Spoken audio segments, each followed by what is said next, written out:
Good morning. This is Faith in Our Hometown, brought to you as a community service and sponsored by Mercy Hospital, Joplin. And now, here's your host, Father J. Friedel.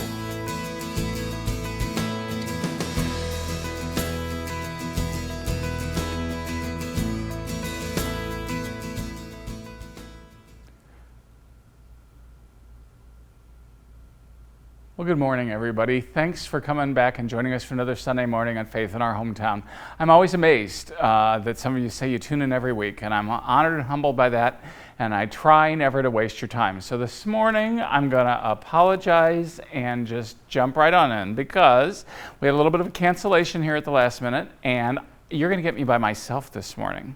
So you can either go ahead and, I guess, reach for the channel now and switch it, or just settle back, because what I'd like to talk about this morning is a new attitude in the new year. I think we need some attitude adjustments, and that's part of my job as a pastor, as a person who cares, as a teacher, as somebody who works in the community. I think we need some attitude adjustments because things have been a little messy. So we're going to be right back to talk about what I mean by that, and we're going to talk about adjusting our attitude for this new year. So we'll be right back after this Mercy Minute. Don't go away. Cancer is the leading cause of cancer deaths in the U.S., and now we have an effective tool to screen for it. A low-dose CT uses a lower amount of radiation than a standard chest CT. Breathe in. Better detailed pictures than a chest x-ray of small abnormal areas of the lung. A person must be between 55 to 77 years old, asymptomatic, which means they don't have any symptoms such as coughing up blood, chronic cough, shortness of breath, unusual weight loss, or any other worrisome symptoms. They must also be a current smoker or have quit within the past 15 years, also must have a 30-pack year history or more, which equates to smoking 1 pack a day for 30 years, or 2 packs a day for 15 years. People generally avoid these scans, possibly due to fear of what could be found. Like many other cancers, if we can detect lung cancer early, it could be very treatable and life-saving.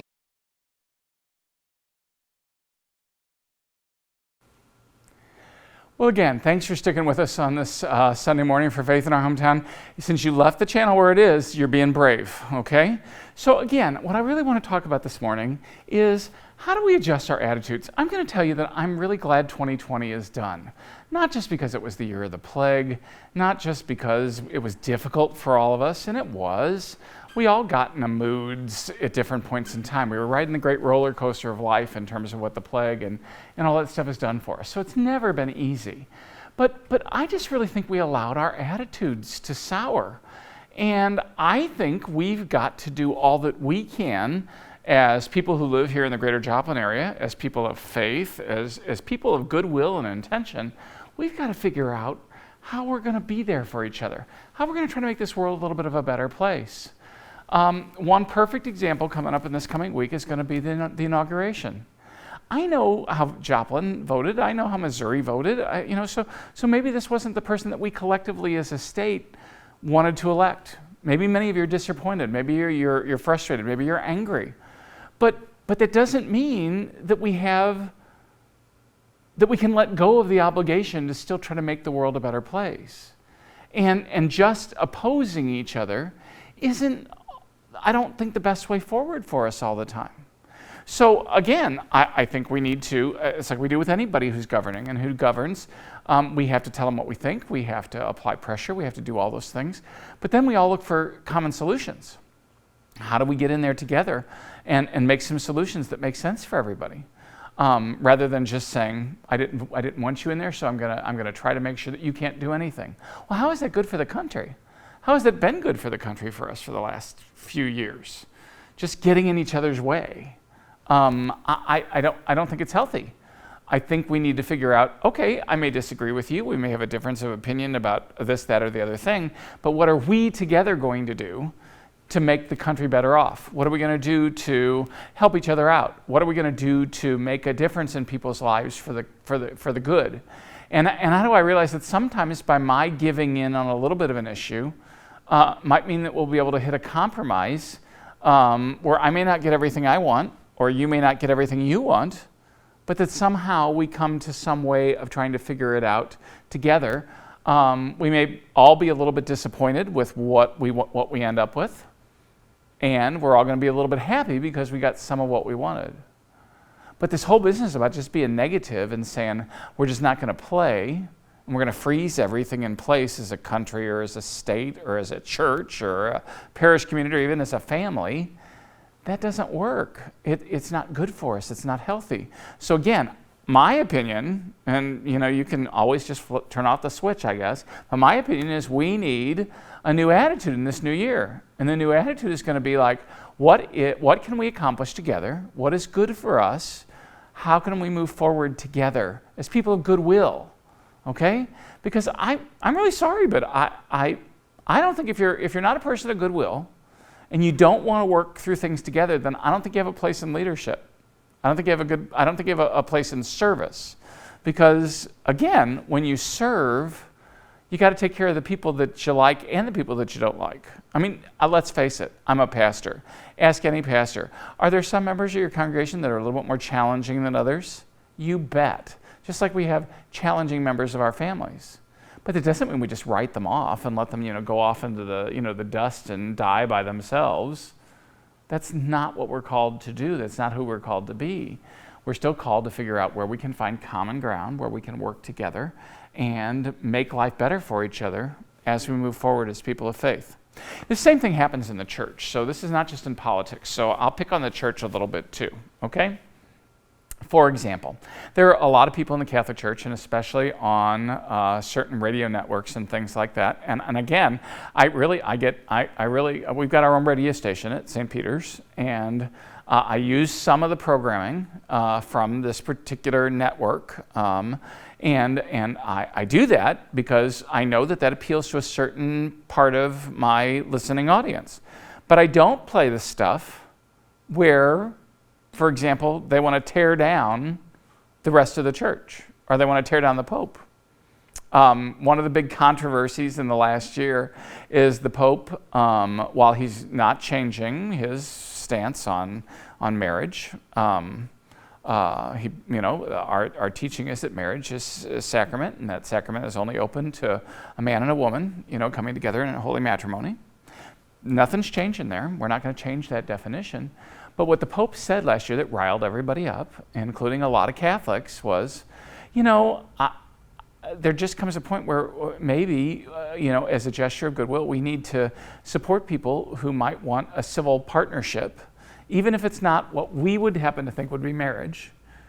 But if they're not of our tribe and they don't believe what we believe, maybe we ought to do that, because there's a lot of places in the world where people are discriminated against and killed and all kinds of things because of that. And so what he said was, everybody has a right to love, everybody has a right to family, everybody has a right to try to figure out how to make it in life. And so maybe, and as he did when he was the Archbishop, in South America, when he was just an Archbishop, he said, okay, I can live with the civil union situation. I can support that, but I've also got to control what I think is marriage and what, is done that way. So he's found a middle ground. And you would think that, he did something horrible, and all he's really trying to do is to a reasoned expression. As I said on one of my Facebook commentaries, it's just like, this now comes the second time that a pope came to agree with me, which is really kind of, earth-shattering when you're me, because I'm not used to popes coming to agree with me. One was when Pope John Paul II, St. John Paul, in our way of looking at things, closed the loophole for how we could allow the death penalty, And he basically just said, we don't need the death penalty anymore in our society in order to protect society. So show me a case and I'll contemplate it, but I don't think we need it. Well, that's what I'd been saying for a long time. That was the first time that a pope came to agree with J. Friedel. Woohoo! The second time, because I've been saying to even Catholics of goodwill, and we argue about this stuff and try to figure out, it's like, why do we have to oppose at every moment? Because we keep talking about we want our religious freedom protected. Well, why is it just our religious freedom? Why not the religious freedom of those people who want to do that? And so if we keep saying religious freedom is one of our things, I know that the bishops of the Catholic bishops of the United States are not going to change their teaching on marriage. I know that.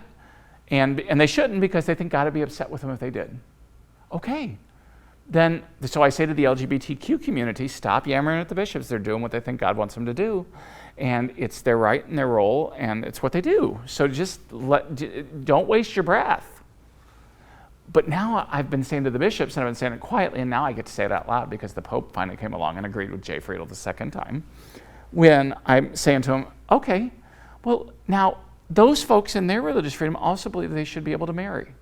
Now, we're not going to put our Catholic stamp on that. We're not going to make that a sacrament. But do we have to keep fighting about it? I mean, they believe that God's going to be upset with them if they don't. Isn't that the same thing in terms of practicing my religious freedom and them practicing their religious freedom? I'm just saying, if all we're going to do is just oppose each other and we're just going to live in that, I'm just going to be whatever you're not. I'm going to live in this oppositional way. I don't think we're going to make it forward together. It's going to be really hard for bishops to link hands with their LGBTQ brothers and sisters of other denominations and other faiths. How do we link hands together as humanity and move forward together in a way that's going to benefit us? And as long as we're going like this and bouncing off of each other, it's not going to happen. But if we can somehow figure out how to do those things with each other, we can still agree to disagree. The bishops are never going to say, oh yeah, let's make that a sacrament. Let's do it. Let's rush and do that. No. So my Catholics, who are struggling with this are not going to be able to come to me, and I'm not going to be able to say, oh, okay, let me now go depart from the church and what we do, and I'll witness your civil union. No, not going to happen. Can't do it. Not when I'm wearing one of these. But do I have to necessarily attack and say mean things when that doesn't seem to be getting us anywhere? I got to keep proclaiming the gospel as I see it, and that's my job. And I guess some people's consideration in this thing is to say, well, my version of the gospel will not allow me to do that. Okay, well, all right. I pay taxes for a lot of reasons. I don't like what those taxes go for. I was very, very disappointed. Most of you know I'm against the death penalty. And so for I'll give you, all of you, so many reasons today to just reach over and turn off the TV, but I'm going to challenge you not to. All right? I'm against the death penalty. I don't like paying my taxes because I know one of the things it does is it kills people. I don't want my money going to inject poison in a person's veins. Did some of them do some horrible things? Do I want them loose in society? I don't want them loose in society. They did horrible things. Some of them are sociopaths. I don't want them out on the street. But at the same time, I think it's over the line for us to inject poison in their veins and to kill them, because I don't think you can teach people that life is sacred by killing them. That just doesn't make any sense to me. So I don't like paying my taxes to do that. I was infuriated when, right before, last year, suddenly the federal government, who had not done any executions forever, suddenly started doing it. We've been doing it in the state of Missouri. I've been trying to get that stopped. Again, talk about fiducial responsibility. It'd be a lot cheaper if we didn't have the whole process. But nobody wants to listen to those things because people want something else. Well, I don't want to pay my taxes to do that, but do I still do that as a citizen? Do I still do that as a member of the, because I don't like my taxes going to it, but I'm still a part of the society, I'm still a part of this country, I'm still a part of this state.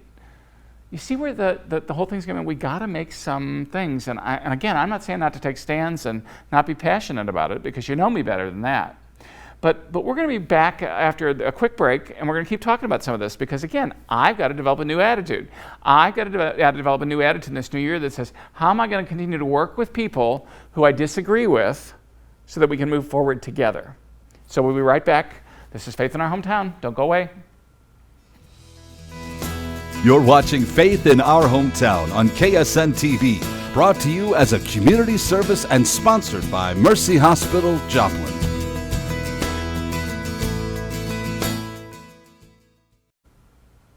Well, again, we're glad you stuck with us. If you stuck out this far, but you must really love me, and so I appreciate that, okay? Sometimes when you love people, you put up with them, even if you disagree with them. And I realize there's got to be some of you watching out there today who are disagreeing with some of the things that I'm saying. I just think we've got to, maybe you saw the show a couple weeks ago when we had an atheist young man on here. Nice guy, loved talking with him. Good man. So he believes differently than I do. Does that mean I should mistreat him? Does that mean I shouldn't advocate for his best interests? Does that mean that I should oppose him at every moment? Well, I guess if he wants and goes to start trying to, evangelize my kids toward atheism, I'm not going to give him the same access. But I got news for you. All of our kids are going to have to deal with that when they get to college. All of our kids are going to ask questions that challenge us when they're teenagers. It's their job, okay? But am I going to oppose him now that he's taken a different vantage point than I am? If you'll think back years ago, and I don't know whether any of you did it, maybe we should dig this one out of the files and replay it here in the next few weeks. But I talked about the philosophy of the reason why we do this show. And part of the reason is that when I was with my colleagues, especially at Southeast Missouri State University, where I taught for many years, we would have some phenomenal discussions in the Department of Political Science, Philosophy, and Religion. We lovingly refer to it as the Department of Church and State, okay, with a question mark for the philosophers. And we had great conversations. We came down in different places all the time. But because we were willing to sit at a table with each other and not storm out, we knew where the other one were coming from. We had folks who were very conservative Republicans, taught in that department. We had folks who were, kind of more, left-wing, liberal vein. We had me, the Catholic, the believer. We had several theists in there who taught the religion parts, and nobody made fun of anybody for their beliefs, because we were all smart people. We all respected each other. We all knew that when we got into some of these conversations, that we would disagree. So, like for example, I remember, having a discussion with Dr. Bambi Robinson, who is a philosopher, and Bambi taught there, and we'd always go round and round about, why I was so staunchly anti-abortion. Well, the reason why I'm staunchly anti-abortion is the same reason I'm a feminist. And I told her that, and her jaw dropped one day, and she goes, I never thought about that. Okay, all right. Now, she would argue with where I'd come down with some of my conclusions about being a feminist and in terms of abortion, because, she would just say, but you can't equate the two. And I'm just like, but Bambi, if all that's lacking in that little life is growth and development, then what if I don't like the way you've grown and developed? What if I don't like the way you've had growth and development? Does that mean I can get rid of you because you're inconvenient, or you're here, or you don't have as much power as I do, or you're not as big as I am, or whatever? And she's like, okay, now I'm beginning to start to at least see where you're coming from. It was a great moment for us.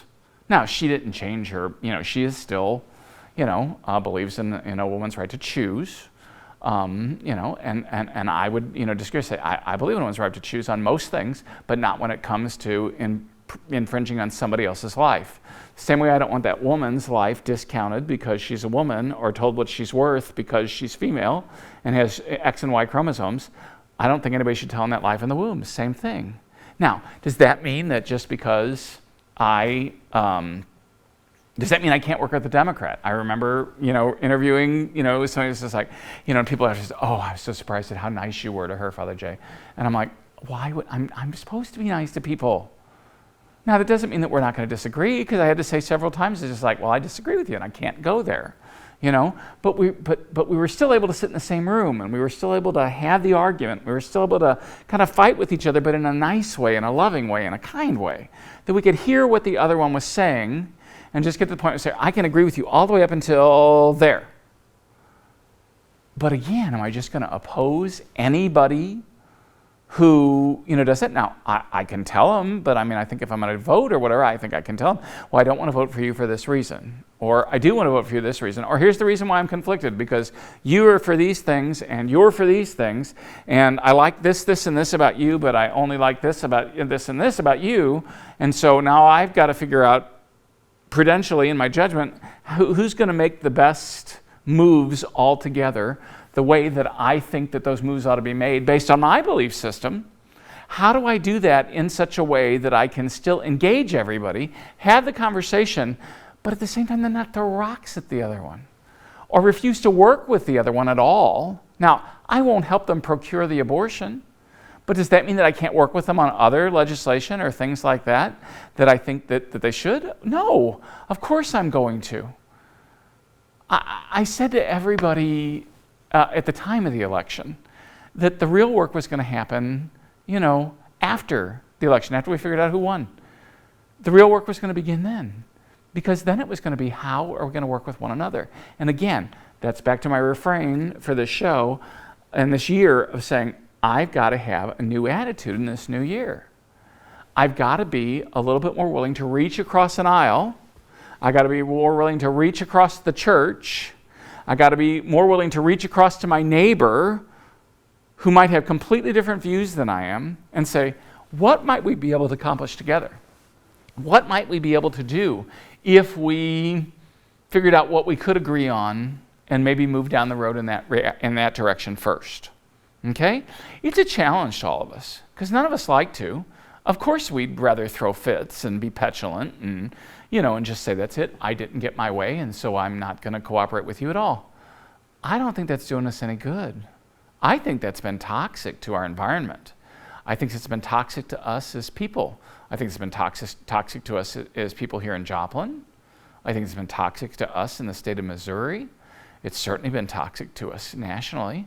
I'm going to tell you it's been toxic to my church as I listen to those factions, fight with each other and throw rocks at each other. And I couldn't believe that when I was younger, that that somebody, I wouldn't care whether they were liberal or conservative or whatever style or flavor or stripe of Catholic they were, that people be attacking the Pope and saying he wasn't faithful enough. What does that mean? I'm like, wow, we've just disintegrated a lot. We just kind of, it's like we're circling the drain, or standing in the bowl and jiggling the handle, and to see how far we can go in terms of flushing each other down the proverbial toilet of the world. That makes no sense to me. Why would we do that? And so again, new attitude for a new year. Now, again, if you're listening and you just want to fight me on all this, okay, it's your right. I can't tell you what to think or what to do. But I'm hoping that if I see you and you engage me in the conversation, it's going to be a more conversation of trying to hear where the other one's coming from. Sometimes listening to each other's pain, listen to each other's concerns, listen to each other's fears. If we can do some of that, we might be able to then make some progress forward together. Because I can pretty much guarantee you, I can figure out ways to agree with most people in certain areas and in certain ways. But I got to try. If I don't try, it's never going to happen. I've got to ask myself the question is, do I want that? And the answer is, I do. I do want that. I want us to be closer at the end of 2021 than we were scattered and divided at the end of 2020. I think that that's just part of what at least my faith is asking me to do. My faith is asking me to dig down deeper and love harder and love more, even the people I disagree with, and figure out ways that we can move forward together. I love the Joplin community. I've been proud to be here for 15 years. Chances are I'll be moving this summer because I'm 5 years over my shelf life. But we've been through so many things together, and I've come to think of Joplin as home. I know that Catholics are such a small minority here in Joplin. We're only 4% of the population. But I love my other Christian neighbors. I love my non-Christian neighbors. I really love this community and so many of the values that we hold dear. I've enjoyed these 15 years of my life here, which is really 1/4 of my life here in another couple months, okay? 1/4 of my life that I've spent here in the Joplin area. I love it here. I love this community. I'm proud of it. I'm proud of what we accomplished together. I'm proud of being an American. I'm proud of being a citizen in the United States. I'm so glad I was born here rather than anybody else. It's so hard for us sometimes not to get a little triumphalistic because we're so blessed and we got so much. I love the values that our country drew up when we were thinking ourselves into existence. Do I think we've ever really followed them perfectly? Absolutely not. Okay? But do I still believe in them? Yes, I do. And then I'm going to tell you about being a Catholic. Being Catholic drives me crazy. I wouldn't be anything else, but we drive me crazy because I think we do it so poorly sometimes. But as G.K. Chesterton once said, my biggest argument against Catholicism is Catholics. He also said that anything worth doing is worth doing poorly. And I believe that about my faith as well. So whether I look at my community, whether I look at this nation, whether I look at my church, none of us are doing things the way I really think they all ought to be done. But do I love it? Yes, I do. Do I want to stay in all of them? Yes. I choose to stay in all of them. I choose to want to be all those things. I want to choose to be a member of Joplin Society. I want to choose to be a member of the United States. I want to choose to be a Catholic. I want to choose all those things. But we got to find ways of working at this stuff together, which is why we need this new attitude for a new year. And so I'm begging you to join me. I'm begging you to join me. Let's figure out what we can do together instead of just opposing each other. And instead of turning our backs on each other, let's reach out across aisles, across churches, across the country, and try to do what we can to make the place better. That's what I'm committed to this year. I'm going to hope and pray that you're going to join me. We're going to be right back after this Mercy Minute. Blessings and greetings of mercy to you. My name is Anna Nichols. I am a Sister of Mercy and currently the leader of Heritage and Spirituality at Mercy International Association. I love the fact that sisters throughout time have gone where they have been called to go, and they have often picked up ministries that they never intended to pick up. 25 years ago, there were 22,000 Sisters of Mercy globally. Today we're down to about 6,200 with Sister Rock and some of the others. But despite the fact there are 6,500 or 6,200 sisters left, there is an amazing number of women and men of mercy who are working alongside us, and that continues to expand and expand, and for me that is incredibly exciting. So as far as National Catholic Sisters Week, I really look at the legacy that they have passed on and the fact that so many women, men, young people are living mercy today. That really is for me what's significant. Well, if you're still here, you are a brave soul. I thank you for caring enough about me and caring enough about this show to stick with me to the bitter end this morning. I know that some of this was kind of hard to maybe stomach or get through, but it's just the way I feel like I have to live my life. I feel that as a person of faith. I feel that that's what God wants me to do. And I know that there are other people out there who believe just as strongly as I do, who hold different opinions. What does that mean? That we're going to go to religious war with each other? I hope not. Our United States are better than that. Our church is better. The churches are better than that. We're better than that.